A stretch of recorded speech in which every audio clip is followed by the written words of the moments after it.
ஆனா நம்ம வால்டாயோட பே உடைக்குன்னு சொல்லி நம்ம ஐகர் முயற்சி பண்ணுவாரு. அந்த ஸ்டேடியத்தில எந்த அளவுக்கு தீப்பொறி மிக்குதுன்னு, எந்த அளவுக்கு பயங்கரமா ஆக்ரோஷமா பேட்டில் பண்றத 2 பேரும் பார்க்கலாம். நம்ம வால்டாயினால ஸ்டேடியத்த கூட பார்க்க முடியல.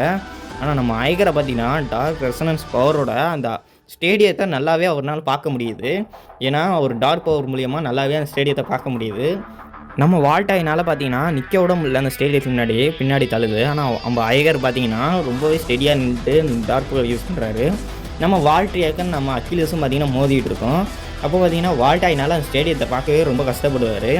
அப்போ பார்த்தீங்கன்னா, திடீர்னு பார்த்தீங்கன்னா, நம்ம ஐகர் பார்த்தீங்கன்னா, அவரோட பவர லெவல் 3 கொண்டு போய் பயங்கரமா அதிகப்படுத்துவாரு நம்ம ஐகர். பயங்கரமா ஆக்ரோஷமா காட்டி, நம்ம அக்கிலியஸும் வால்ட்ரியாக்கும் சண்டை போட்டுருக்கும்போது, திடீர்னு பார்த்தீங்கன்னா, நம்ம ஐகரோட பே பார்த்தீங்கன்னா விலகி போயிடும்.